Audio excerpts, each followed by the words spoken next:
Have you seen Pacific Rim? Yes? Congratulations, you've basically made it to the concept phase of Into the Breach, the new and frankly very good game from Subset Games, the people who brought you FTL, which is another, separate set of dog's bollocks. In Into the Breach you are time-travelling Metal Gear that has been sent back in time to beat up giant bugs, and if that doesn't excite you then I can recommend you a very nice coin museum, you boring cunt. The game is a turn-based strategy where you go to a set of locations you choose along the way before having a final confrontation.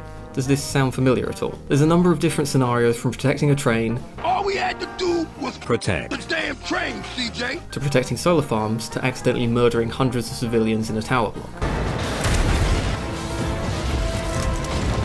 You start the game by choosing a squad of 3 mechs, all with different unique starting weapons, and the game plays like a sort of turn-based strategy sliding puzzle, where you spend your time moving enemies around to prevent damage, knocking them into environmental hazards, or making them attack each other. Or hell, you just shoot them with your guns like bang, bang, bang, bang, bang. If I had one criticism of the gameplay after having completed the game a few times, it would be that Into the Breach certainly feels less challenging than FTL did.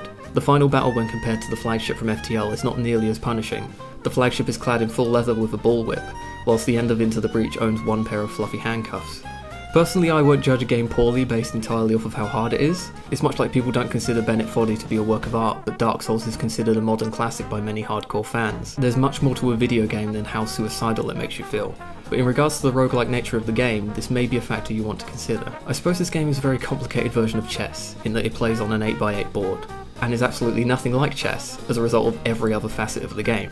It shares an issue with almost all games of this nature, however. It sweats RNG. The random nature of a lot of parts of this game is often uncomfortably punishing. But if I was going to let RNG get me down, then XCOM 2 wouldn't be one of my favourite games. This game is a lot of fun. Making 2 giant bugs kill each other by teleport swapping with one of them will never not be cool, no matter what Thoughtbreaker420 says. The whole short length plus replayability factor makes this game both very accessible and also very easy to just sit back, play a few games if you're bored, then play it again next week. There's no 30-hour campaign commitment you have to put into this game. It's so chill that you can literally play it with one hand. This is the same thing that caused FTL to be so relevant years after its release. It sits in your game library and collects hours like a sink collects limescale. Amazing! There's a surprisingly small amount of story content in this game when you consider who wrote it. You know, just some guy you've probably never heard of. Chris Avellone.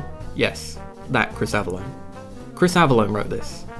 Chris Avellone. Basically, the story plays into the roguelike try and try again nature of the game. You're a time traveller, and every time you fail the game, you travel back in time to the beginning to run again with the same mech pilot you used last run. And this is really cool to me, an in-universe explanation to the secular nature of the game. It's nice to have a reason why we're still here. But why would you want to play this game over and over again? Well, if you get achievements, then you can unlock new mechs to play with next run. That's the wrong footage. Yeah, that's better. As with any game of this nature, no 2 runs will be the same. You can play The Binding of Isaac for 13,000 hours and you'd never have 2 runs that even resemble each other. And even though it's impossible for me to truly know yet since this game just came out, but I'd imagine it has tons of replayability. And if it doesn't, then you get a free copy of FTL anyways, so fuck it. I give it a hello my baby, hello my honey, hello my ragtime gal out of 10.